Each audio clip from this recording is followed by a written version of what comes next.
Hello guys, good morning, welcome back to my channel Arpita's blog. কেমন আছো তোমরা সবাই? আশা করছি ভালো আছো, আর আমিও খুব ভালো আছি। অর্পিতাস ব্লগে আরও একটি নতুন ব্লগে তোমাদেরকে ওয়েলকাম। ব্লগটি দেখতে থাকো, আশা করি তোমাদের ভালো লাগবে। সকালবেলায় স্নান টান করে নিয়েছি।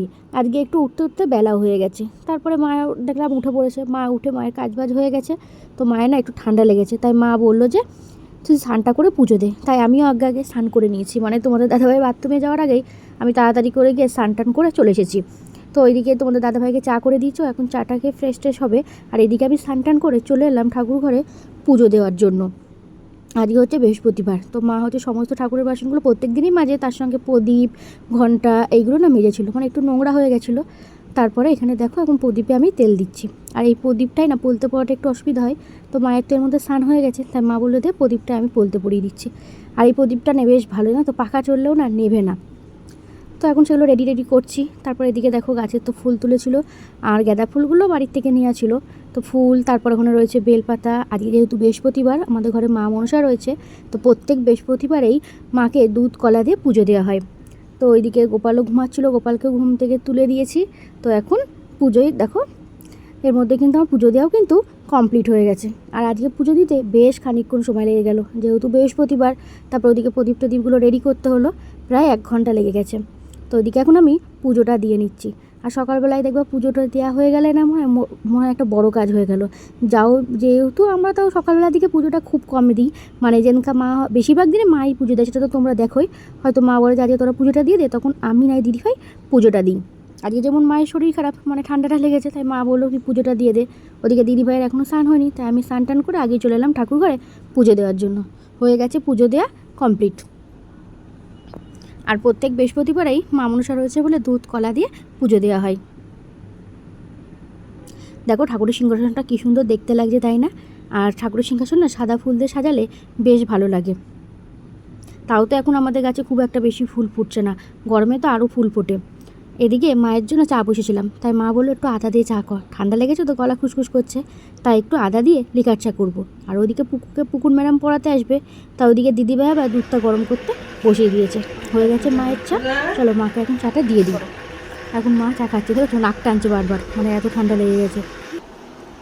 কি হয়েছে? কি শরীর খারাপ? হ্যাঁ, বুঝতে পারছিস না? চল গাছে জল দিয়ে আসবি, ঠিক হয়ে যাবে। হ্যাঁ, আটটা না, চল। আরে কি পড়া ছুটি? পুকুকে তো দেখলে, পুকুর তো বলে একটু শরীর খারাপ, আসলে আমি শুনিনি। তাও ওকে আমি বলছিলাম হয়তো পড়া আছে, এই জন্য বদমাইশি করছে। তাই মা বললো যে নাও, রাতে একটু গ্যাস মতো হয়ে গেছিলো। আসলে সন্ধ্যাবেলায় চাউমিন খেয়েছে, আবার রাতে আমাদের ডিম রান্না হয়েছিলো, ডিম হয়ে যায়, এতটা গরম তো ওই জন্য একটু গ্যাস হয়ে গেছিলো। তো তারপর ওখানে কি রাতে আবার গ্যাসের ওষুধও খাইছিল, তাই সকালটা একটু শরীরটা ঝিমঝিম করছে।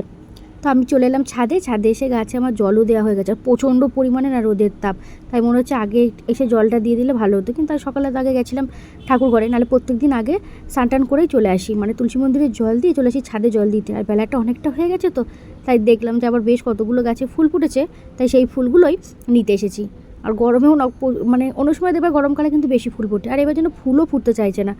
পুজো তো দেওয়া হয়ে গেছিলো, এর মধ্যে প্রসাদ তোলা হয়ে গেছে, ঠাকুরের বাসন মাজা হয়ে গেছে। আর মাকে দিয়েছি প্রসাদটা মাখার জন্য, আর মা বেশ প্রসাদটা ভালো মাখে। দুধ দিয়ে কলা দিয়ে চিড়ে দিয়ে তো পুজো দেওয়া হয়, তো মায়ের মধ্যে মুড়ি দেয়, মুড়ি দিয়ে তারপর আমরা সবাই মিলে, মানে 3 জন মিলে খেয়ে নিই। আর পুকুর কিন্তু এই প্রসাদটা বেশ খেতে ভালোবাসে। আর যেদিনকা খাবে হচ্ছে সেদিনকার বেশি খাবে, আর যেদিনকা হয়তো খাবে না, ওকে যদি 1000বার বলা হয় যে প্রসাদ হয়েছে, মানে এইভাবে মেখেছে, সেদিনকার কিন্তু খাবে না। তো 3 জন মিলে এখানে খাচ্ছি আর বসে গল্প টল্প করছি। এখনও কিন্তু রান্নাবান্নার দিকে যাওয়া হয়নি, তো একটু পরে আবার রান্নাবান্না হবে, মানে আগে প্রসাদটা খাওয়া দাওয়া হোক তারপরে।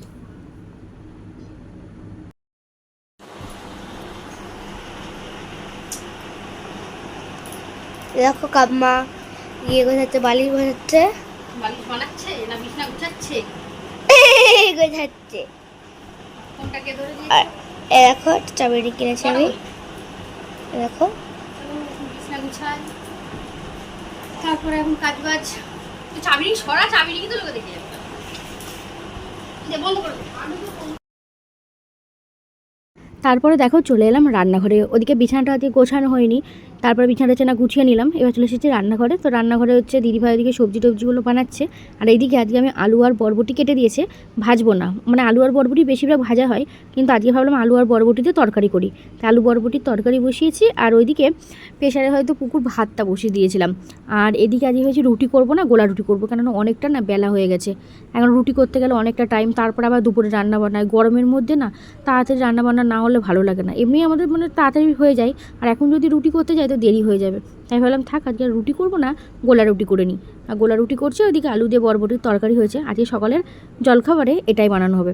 আর এই ননস্টিকের প্যানে না, মানে আমি গোলা রুটি করলেও আমাকে একটু তেল দিয়ে নিতে হয়। কেন বলো তো, আমি তেল ছাড়া গোলা রুটি একদম তুলতে পারি না, মানে অল্প একটু তেল হলেও আমাকে দিতে হয়। ওইদিকে ডালটা সেদ্ধ করতে বসেছিলাম, তো জলটা একটু কমে গেছিলো ডালে, তাই ভাবলাম আর একটু জল দিয়ে দিই। চলো আজকে আমি তোমাদের সঙ্গে কিছু কথা শেয়ার করব, ব্লগটি দেখতে থাকো। আমাদের বিবাহবার্ষিকী কিন্তু সামনেই, মানে হচ্ছে 22শে বৈশাখ, আর ইংরাজির হচ্ছে 6 তারিখ। এবার বাংলা ইংরেজি তো কোনো বছরই একসাথে পড়ে না, কিন্তু আগের বছরে ভাগ্যের চক্রে মানে বাংলার ডেট আর ইংরেজির ডেট 1 তারিখে পড়ে গেছে। এবার না আমাদের যেহেতু 5 বছর কমপ্লিট হচ্ছে, তাই আমাদের বিবাহবার্ষিকটা একটু বড় করে করার কথা ছিল।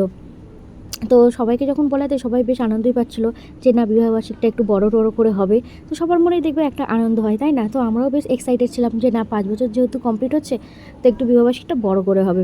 কিন্তু তোমরা যারা এতদিন আমার ভ্লগ দেখো, তারা তো নিশ্চয়ই জানো যে মানে আমাদের বাড়িতে কিন্তু আমাদের জায়েরই একটা মেয়ে রয়েছে, আর আমাদের দুজনের বিয়ে হয়েছে ধরো এখনও 5 বছর, কোনো বেবি হয়নি। তো আমরা অনেক ডাক্তার দেখিয়েছি, কিন্তু কিছু হয় না। ডাক্তার দেখিয়ে মানে অনেক ডাক্তার দেখে ফেড আপ হয়ে গেছি। তো এর মাঝে না আমাদের একটা আবার ডাক্তার দেখানো কথা ছিল। কলকাতায় একটা ডাক্তারের আমরা অ্যাপয়েন্টমেন্ট নিয়েছিলাম, কিন্তু ওইটা দেখাতে গেলাম না, কেননা অনেকটাই দূর, তো যাওয়া আসারও একটা ব্যাপার থাকে। তো যাই হোক, এর আগের একটা ব্লগে তোমরা হয়তো দেখেছিলে যে মাকে নিয়ে আমরা আবার গেছিলাম ডাক্তারখানায়, ননদের বাড়ি, ওখান থেকে আমরা গেছিলাম বারাসাত। তো সেদিনকাই না আমি আবার একটা ডাক্তার দেখিয়ে নিয়েছিলাম, মানে তার 2 দিন বাদে আমি আর তোমাদের দাদাভাই গেছিলাম একটা ডাক্তার দেখাতে। তো সেটার ভিডিও ক্লিপস নেওয়া হয়নি। তো ওখান থেকে ডাক্তার দেখলো সমস্ত রিপোর্ট, মানে আমরা সমস্ত রানাঘাটের বেশিরভাগ ডাক্তার দেখিয়েছি, চাকদাতেও ডাক্তার দেখিয়েছি। তো ডাক্তার বেশ একটা আমাদের অপারেশন করার কথা বলেছিল, কিন্তু আমরা দেখছিলাম যে মানে 2টো ডাক্তার বা একটা ডাক্তার যদি এরকম বলে, বা একটা ডাক্তার কী বলে। তো যাই হোক, এরকম করে আমরা অনেকগুলো ডাক্তারই দেখিয়েছি। তো লাস্ট যে আমরা বারাসাত